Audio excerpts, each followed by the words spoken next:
Gotta say that. All right. Well, are you all, oh my gosh, no. I think someone joined my office hours that I'm not in right now. Oops. Okay, well, then I'll go ahead and let participants in if y'all are ready. Yes. All right.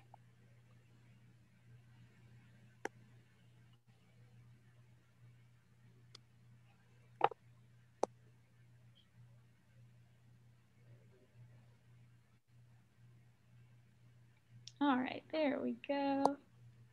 Seeing some folks log in. Hello, everyone who's joining us to learn more about the University Honors Program today. Thank you so much for tuning in this afternoon.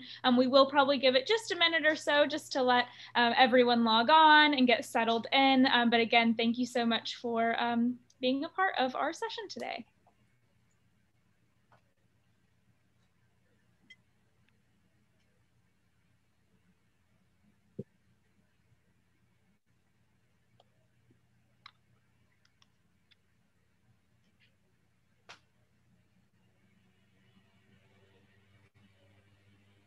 And to those of you who are logged on in the room right now, please keep in mind that we do have some more sessions going on throughout the rest of the week, which is tomorrow.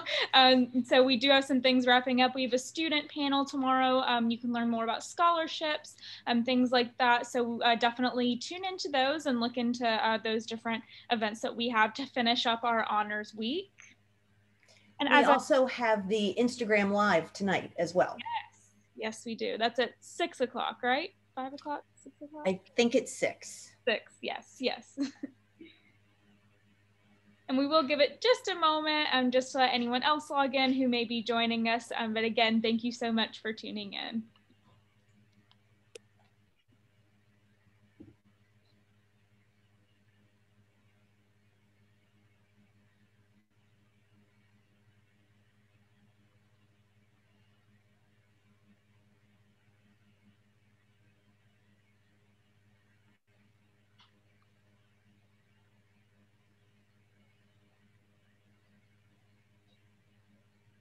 All right.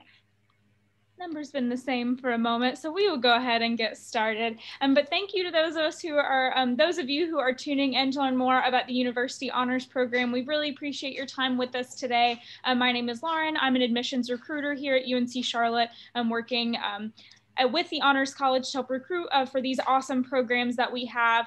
So I will, in just a second, turn it over to our guest here, our panelists, who are going to tell you more. Sorry, my dryer in the background. We're going to tell us more. Work from home. So we do have a Q&A feature at the bottom of the screen. I do want to point that out to you. We will have some time at the end for questions. Do keep in mind that your question that you have now may be answered throughout the duration of the presentation. But of course, if you're left with any lingering questions at the end, we would love to hear those and love to help answer those for you. So I will go ahead and pass it over to get started. Awesome. Thanks, Lauren. My name is Denise Lynch, and I am the coordinator of programming for the Honors College. I am also the person who manages the first year experience for the University Honors Program members. And part of that means being in touch with those students from when you are first admitted into the Honors College and become part of our family, following through all summer long with important emails and what you need to do and when you need to do it, helping you to transition into college. And then once you're on the campus, I am the honors advisor for the first year UHPers, University Honors Program members, as well as I teach a couple of different classes that are geared specifically toward the first year experience.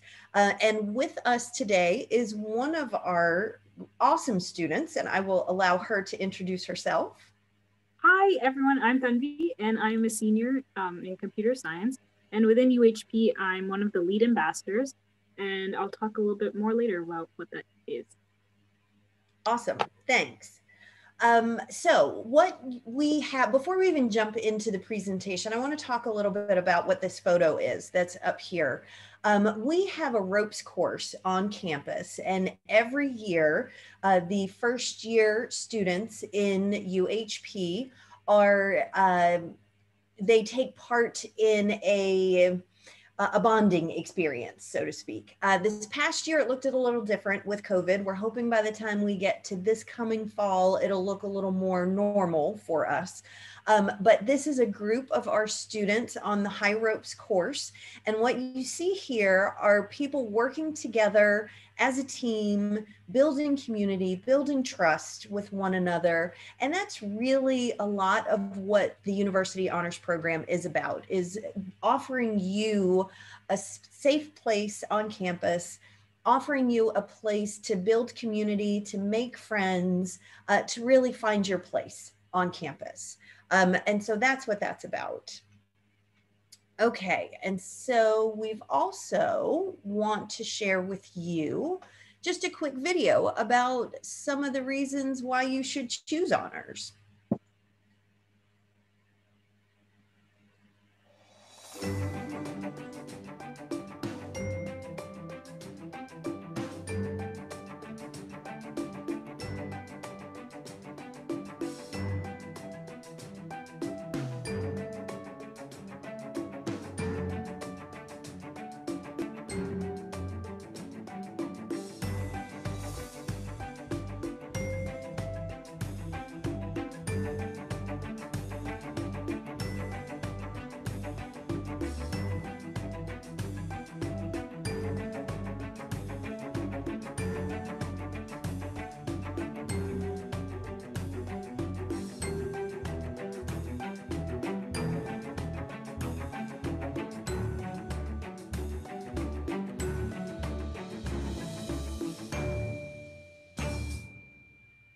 Excellent.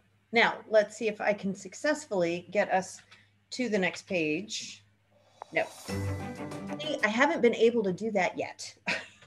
There we go. All right. It's the little things that make somebody excited.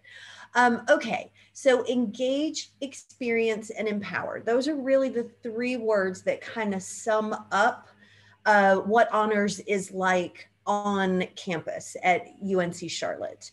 And basically what we're talking about with engaging, we are encouraging our students to kind of stretch out beyond what might be their comfort zone, to really get involved on the campus and beyond, with community partners, and you know, in all different areas and aspects. And by engaging both on and off the campus and having those experiences with our partners, as well as kind of setting your own pace and charting your own path through your academic experience, then that would empower you to be more confident, to be able to do the things that will give you, I'm just trying to think of the best way to put it, that it really makes you feel more confident in yourself to be able to go out, and even though you might not be successful with something, not to be scared of it and to still feel as if you can do these things. One of the examples that we've done, or one of the events that we've had last year, was a failure showcase. And we had a lot of different people from on campus, including the chancellor and the provost and some really high level alumni who came in and talked about how they failed, but how they pivoted from that experience and was able to actually come out to a better place. So that's, I mean, ideally, that's our goal for you as students, is to give you the experiences and the opportunities so that you can then engage and feel more confident and empower yourself to be the best that you can be as a student. Okay, so just to kind of give you a brief overview of what the Honors College looks like at UNC Charlotte. The Honors College is basically the front door to all honors programs on campus, and we have 30 different programs on campus. 3 of those programs are open to incoming freshmen. The other 27 are in disciplinary fields, so like in your majors, and those aren't open to students until at least junior, if not senior year. So we're gonna, this particular presentation focuses on UHP, or the University Honors Program. The other two programs that accept incoming freshmen are BHP, or the Business Honors Program, and AAHP, Arts and Architecture Honors Program. And those are all in the same application on the Niner Scholars Portal that we're going to talk about in a little bit. But basically, when you're building your profile on the scholarship portal, then if you had a business major listed or a major from the College of Arts and Architecture listed, you would first be reviewed by BHP and AHP. And if you didn't get into that, then you would be rolled over into the University Honors Program, because the University Honors Program is open to all majors, and it is the oldest and the largest honors program on campus. And it, like I said, accepts all majors. So regardless of how many times you change your major, you will always have a space in UHP. So now I'll talk a little bit about the community aspect of UHP, which is really how you're connecting with other students in the program. And specifically for first year or incoming UHP students, we have the ambassador program, or the ambassador team. And I'm one of the lead ambassadors for the ambassador team. And what we do is we're in charge of ensuring that freshmen and also transfer students have a really smooth transition when they come in. We have a mentorship program where as a freshman, you are paired with an existing UH peer, and you get that support of asking any questions that you might have about anything, registration, classes, making friends, things like that. And so that we ensure that you have the support you need, especially in the beginning. We know it can be a tough transition. And then we're also in charge of creating some fun socials for the entirety of UHP. So some of the requirements we have are service events, which are like partnerships between UNC Charlotte and like organizations in the community. For example, the Second Harvest Food Bank and the Humane Society. And I've had a really fun time volunteering for the Second Harvest Food Bank, which is usually before COVID, that's what I would help out with. And it really doesn't feel like a requirement, because there are other UH peers with you. You're doing these events with your friends, and also you get to see the same people every time when you go volunteer. And another requirement is our enrichment events, which have more of an educational component, and they're really meant to create discussion. For example, what Ms. Lynch mentioned, the Failures Showcase, that's an example of an enrichment event. And then we also have social events, which are ways that you can connect with the other students in UHP outside of your honors classes.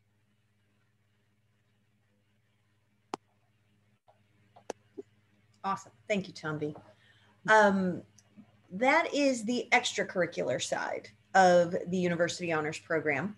We also have a curricular side, which is basically coursework. So in order to graduate with University Honors recognition, you need to complete at least 20 credits in honors classes or honors sections. And the way that works is according to what you see in this snapshot here. We have 8 classes total that you need to take. That's the 20 credit hours all in. In your required classes, the 4 that are on the left, you have to take those specific classes. Honors 1700 is the freshman seminar class that is first semester of the first year that you're in UHP. LBST stands for Liberal Studies. That's another way of saying general education.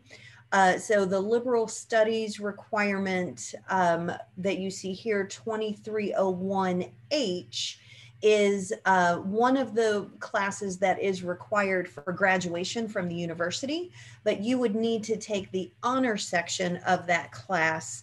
It's critical thinking and communication, I believe is the name of it.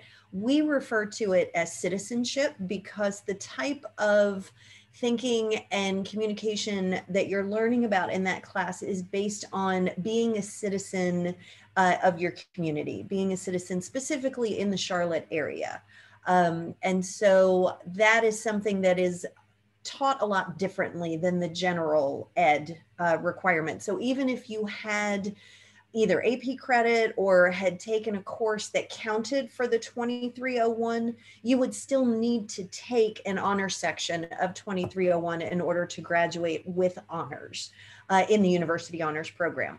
Honors 3790 and 3791 are the senior capstone requirements. And so it is a 2-semester process. So if you are graduating on time, meaning graduating on cycle in May, then you would take 3790 the fall of your senior year, 3791 spring of your senior year. And then you would be finished after completing successfully the honors project or paper that you do.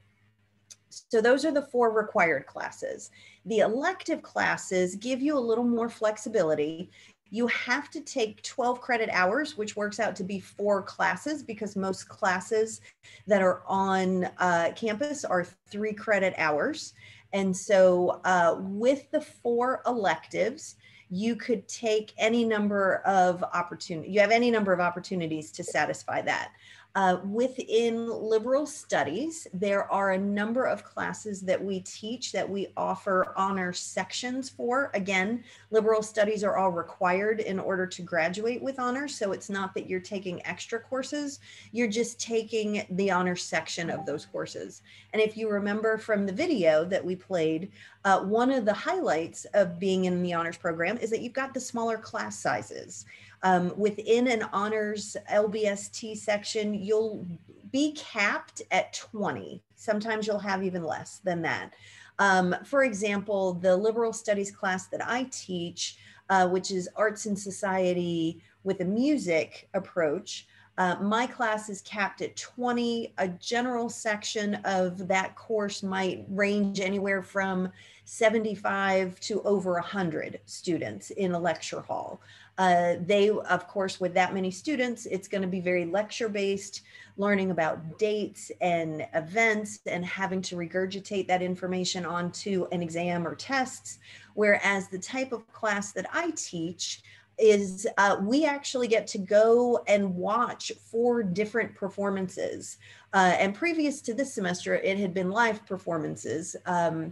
But now, you know, with COVID needing to do streamed performances, but still attending performances and then also spending some time before those performances, doing research about the genre, about the artists, that sort of thing. And then afterwards coming back and having a discussion based on critical thought and really kind of doing a good debrief from the experience that we all shared.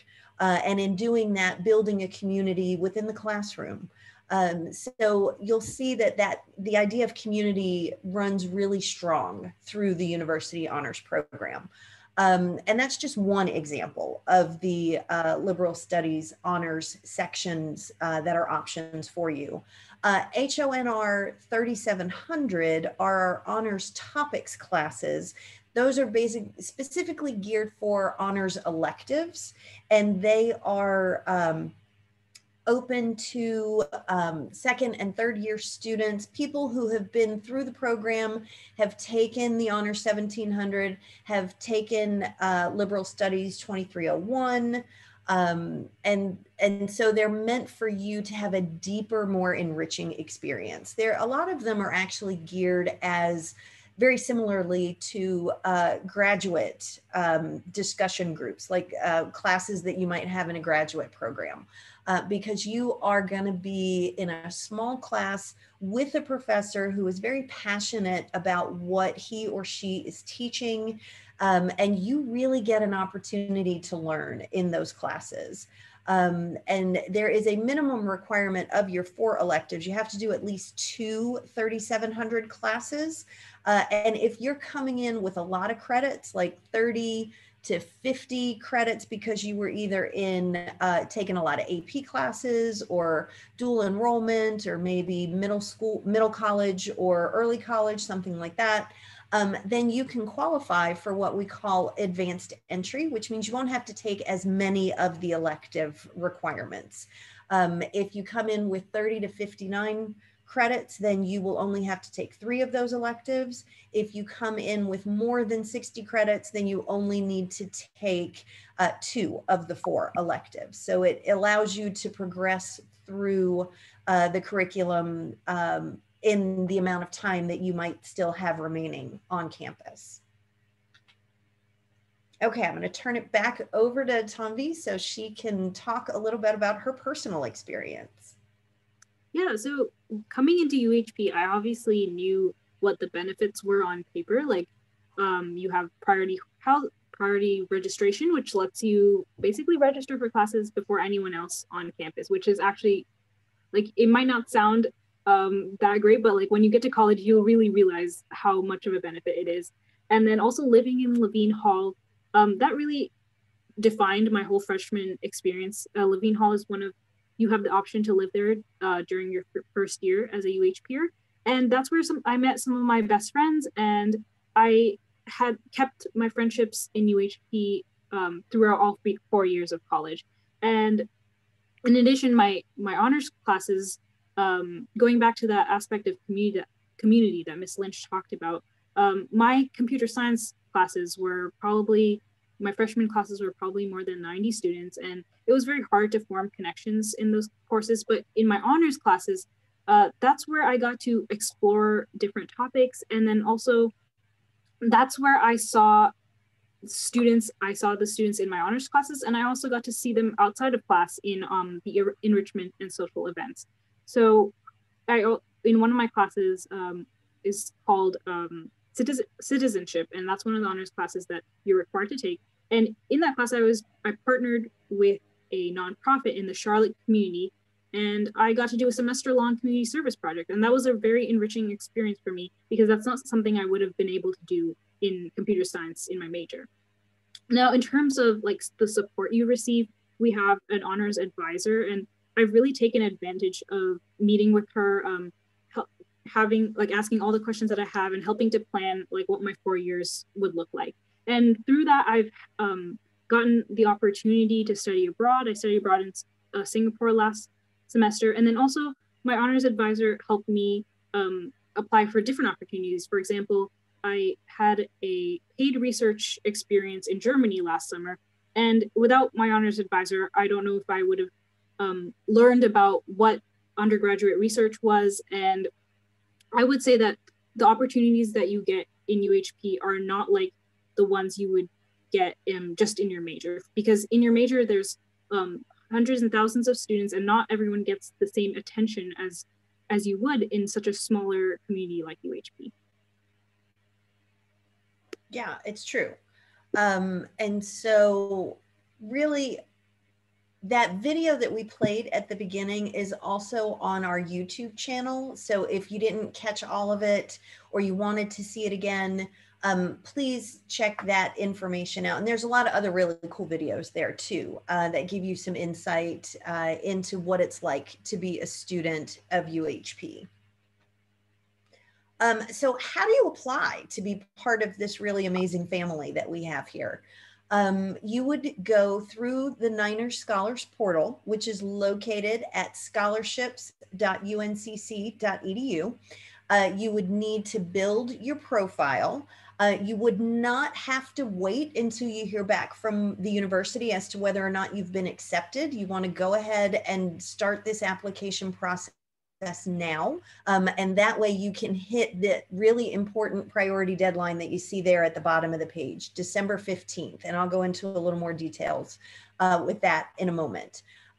But with the scholarship portal, the Niners Scholars Portal, you are going to build your profile, and you would put whatever your major is. If you put undeclared, then you would only match with the University Honors Program. If you put a major that is in the College of Business or in the College of Arts and Architecture, then you would match with one of those programs, possibly if you meet the eligibility requirements. And then it will show you the portal will show you all the different opportunities that you have matched with when you finish with your profile. And it is up to you to decide which ones you want to apply for. I would recommend applying for as much as you can, because it opens up a lot of doors and a lot of opportunities to you that you wouldn't have had otherwise. So in order to match with UHP in the portal, you have to have at least a 3.2 unweighted GPA from high school, or if you are a current college student, a 3.4. Now, if you are a high school student who is dual enrolled, or a high school student who is in a middle college or an early college, you are still considered an incoming freshman because you have not received your high school diploma yet. So the 3.2 is what would qualify for you. We are not asking for standardized test scores this year. We understand that it has been difficult trying to get into the testing centers. And so we are not requiring that. Normally, the minimum would be an 1100 for your SAT or a 22 on your ACT. But this year, you don't need to worry about it. So apply away. Once you get into the application for the Honors College, and it's going to have a really long name. I feel like I have to say that as well. It's like Honors College, and then in parentheses, UHP, BHP, AAHP, incoming freshman, priority deadline. Like, it's this really long thing, but as long as it says Honors College, that's the one you're looking for. And so when you're in that application, you are going to have to submit a list of activities, 2 academic letters of recommendation, and you're going to have to write an essay. So the list of activities is exactly what it sounds like. It is not a resume, because when we say resume, it's more people think, oh, that's about formatting, and I have a picture, or I have boxes, I have lines, and that we're not interested in that. We want to know the content. So you can make your list as a bullet list on a table in just a straight list form. But what you are really looking to communicate through that list of activities is, one, how engaged you've been, and not so much, we're not looking for like breadth, we're looking more for depth. And so it's not like 75 different activities are going to impress us. We're going to want to know, what was it that you were passionate about? What was it that really struck your fancy? And have you developed leadership skills by participating in that over a period of time? So for example, if you're on a sports team, or if you're in marching band, or if you're in a club, maybe the first year you were just a member, and then your second or third year you took on a small leadership role. And then by the time you were a senior, you were up at a big, really responsible leadership role. We want to see that played out in your list of activities. Your 2 letters of recommendation must be academic. That means they have to be teachers that you have had in the classroom, not a coach who happens to be a teacher, not necessarily somebody who has been a tutor for a couple hours a day for a semester about one subject. What we're really looking for from the letters of rec are your academic curiosity, your intellectual curiosity, your what drives you as a student. And the way that we get that is by having teachers who have had you in class. Now, when we're talking about academic letters of recommendation, does it matter the type of title that person has? Absolutely not. I want to hear from the teachers who know you best. So if it's an art teacher or a band teacher or an orchestra teacher who you've had for all 4 years, that's the person I want to hear from, because that's the person who's going to see the growth that you've done from freshman to senior year, versus somebody you only had for 1 semester for 1 class. So just keep that in mind as well, what we are looking for from those letters of recommendation. And then the essay, again, demonstrating intellectual curiosity. What are you interested in? Are you interested beyond just your immediate space? Like, do you want to know more about the world? Do you want to know more about what's happening outside of your little community bubble. Those are the types of things that we want to hear about. What I would also highly, highly, highly recommend is when you get to the prompt, because you'll be given an essay prompt to do, make sure that you actually read and really thoughtfully consider the prompt before you even start making an outline or writing, putting any words on a page. Really think about it and think about how you can demonstrate how you are both an interesting student as well as a student who is interested in other things, because that's really what we're looking for. If you are, when you write your essay, do not wait until the last minute to do your essay. Do not wait until the last minute to ask for letters of recommendation from your teachers. You and they need time to prepare these things, because these are the most important things that the reviewers are looking for. You can come in with the perfect 4.5 or even a 5.0 GPA. That's not really going to impress us very much. That's a little tick in a box. And yes, you are demonstrating that you're doing really great in classes, but we really want to see these other things. So keep that in mind. Make sure your essay is proofread and not just by you. Give it to somebody else. Have somebody else lay eyes on your essay. Make sure that you do allow time to have several rough drafts so that you can come to your final solid essay that is grammatically correct, that is cogent in thought, that really says what you want it to say in the way in which you want it to say it. And all of that has to be completed and submitted by December 15th if you want to be guaranteed to be reviewed. We have two different pools. There's a priority deadline, and then there's an as space available deadline. So if you get in by December 15th, and I will also take a step back and say that includes your letters of recommendation. 100% of your application has to be submitted by that date. You will not see whether or not your references have turned in their letters. So make sure you're following up with them to make sure it gets done. And then if all of that is in by the 15th, you are guaranteed to be reviewed. December 15th is your best shot of getting into the Honors College. So make sure you hit that deadline. If you are in by December 15th, you will be notified by February, hopefully by the 15th, but in this COVID world, obviously things are changing and things are in flux. So we appreciate your flexibility, but no, February is what we are striving for notifications.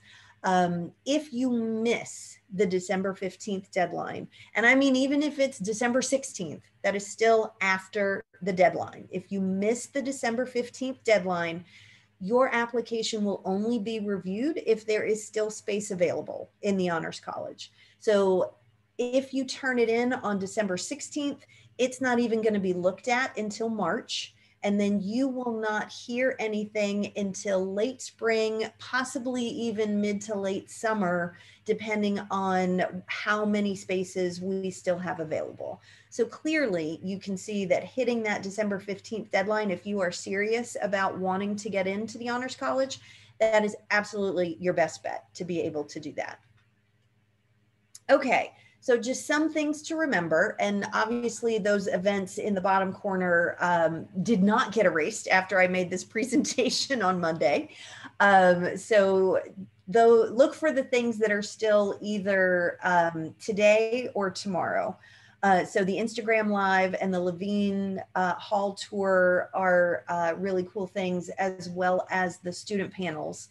Make sure if you have an opportunity to check in on those that you do. But the really important things to remember from this presentation is that UHP is first and foremost about community and helping you to feel at home and to feel like you are in, you found your people, right? That, so to speak. There are many benefits to being in honors, and we've talked about many of them over the course of this discussion. when you are going through your curricular expectations or your curricular requirements, on average, if you are going to be on campus for 4 years, you only really need to take one honors class a semester, or 2 in a year. So if you take 2 in a semester, you might be able to take a break for 1 semester and allow yourself to fill that in with some of your major requirements. Depending on what your major is, there might be a lot of rigor involved and rigidity in terms of when certain things are offered. So it gives you a little space to play around with. We would love to have you as part of our honors family. So we highly encourage you to apply through the Niner Scholars portal by December 15th. And again, if you do that, then you'll be notified in February. Okay, now is the time for questions. Awesome. Thank you for your super informative presentation. We do just have one question in the Q&A, so definitely feel free to drop more of those. I know learning lots of this information can feel like I don't know what I don't know, but there's no silly question. We're happy to answer anything. But we do have one attendee asking, how many students are accepted into UHP every year on a regular year? We are looking to seat about 150 students in a given year. Last year, with across the board, with all of the applications, with BHP, AAHP, UHP, we had about a 30, like high 30s, maybe 37, I think it was, acceptance rate. So it is competitive. There are a lot of people, so that's why it is so important to pay attention to all those things we were talking about. Make sure your essay is thoughtful, clear, concise. Make sure you're getting good letters of recommendation. I know in some sessions we've gotten questions about, well, if I turned in my letters of rec to apply through the Common App, do I have to turn them in again for this application? And the answer is yes, because the application for applying to the university is not shared with the Honors College. So we do not have any of the information that you submitted for admission to the university. So you're going to want to, your letters of recommendation are going to need to be uploaded again.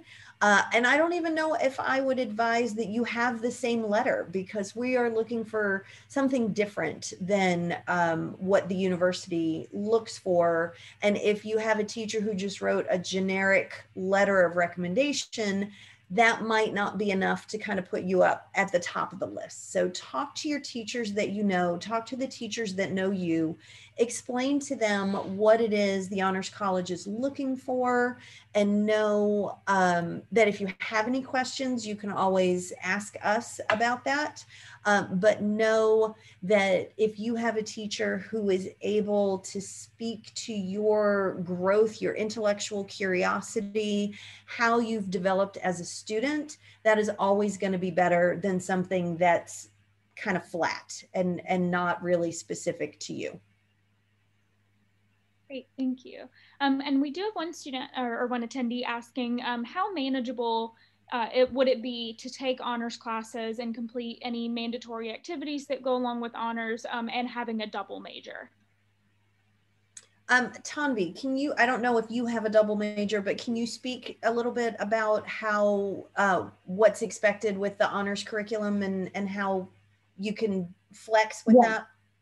Yeah, sure. I would say that especially if you're coming in with AP credits, that's a big help, that you might not have such a crammed, like jam-packed schedule. But I would say it's fairly manageable to have one honors class a semester, because even with, like, I came in with some AP credits and I had some semesters I have not even had one honors class, and I've still been able to reach all the requirements. I would say that you shouldn't have a problem. Obviously, you'd have to plan in advance, but I would say a lot of the students in UHP have double majors. Some of them work outside of school, and they're able to manage it. So yeah.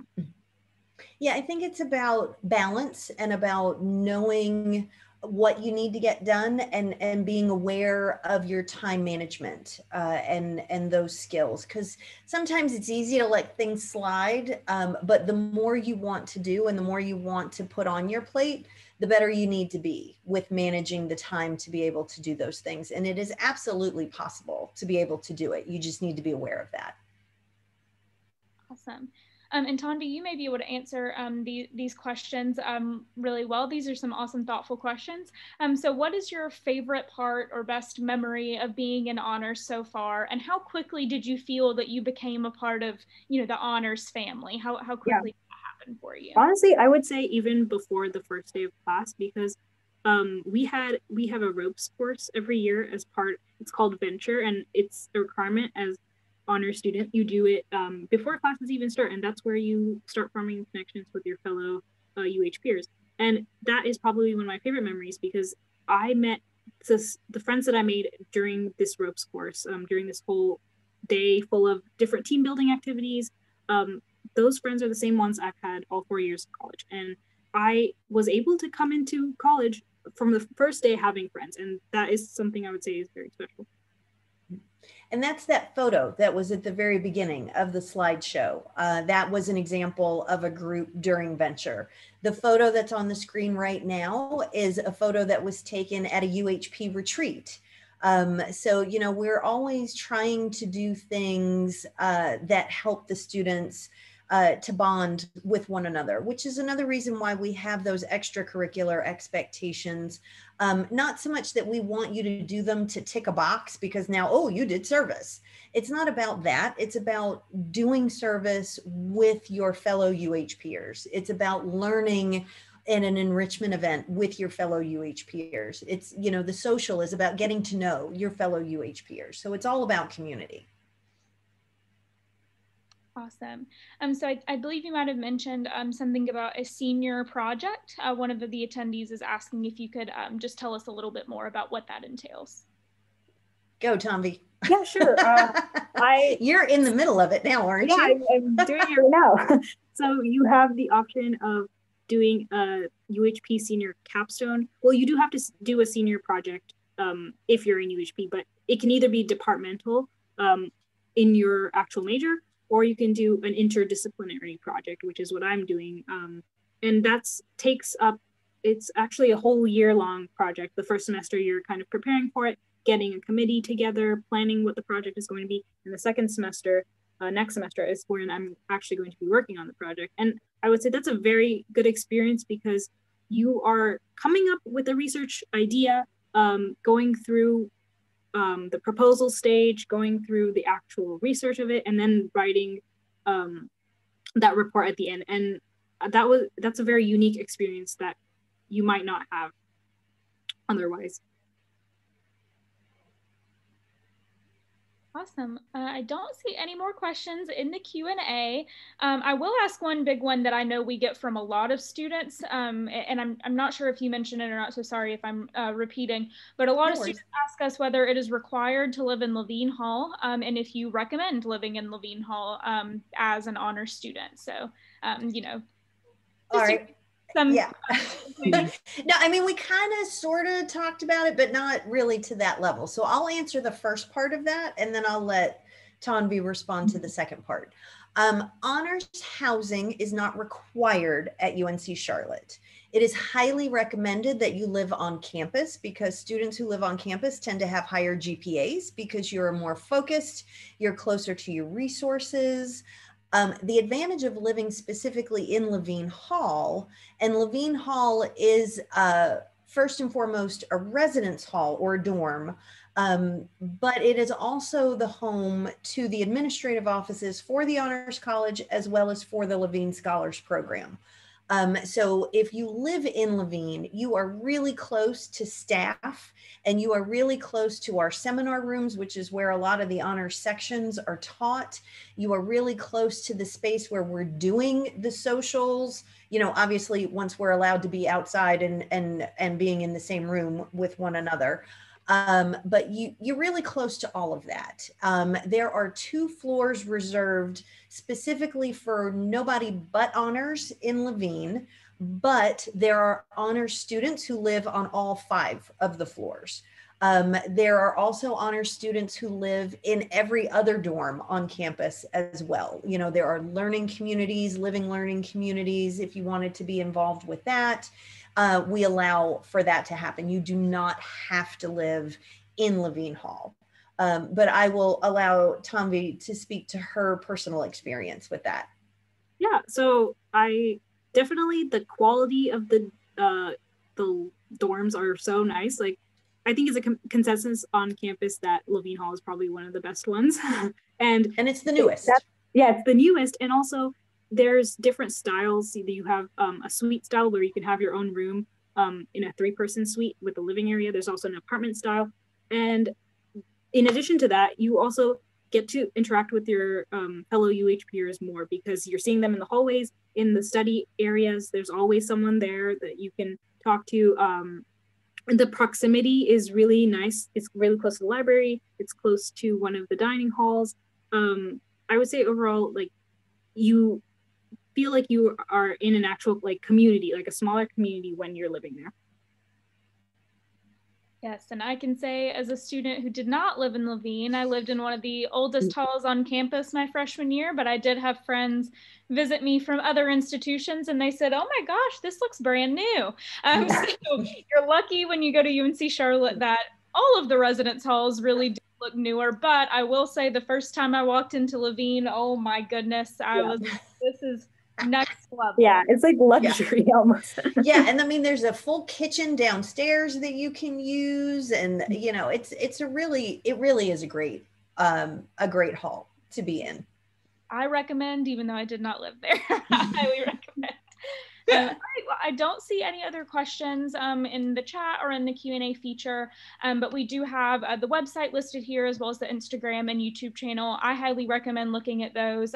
That's especially the YouTube is a really good way to look at you know, testimonials and stories from students who are in the Honors College. And I did mention before that we do have more events going on tomorrow. So we have a student panel, we have an Instagram Live happening tonight, and a session tomorrow about scholarships as well, and a tour of Levine Hall that we just mentioned. So if we've piqued your interest, I highly recommend participating in that tour. But yes, thank you all so much for joining in, and thank you to our panelists. We really appreciate everyone's time tonight. Thanks. Have a great day.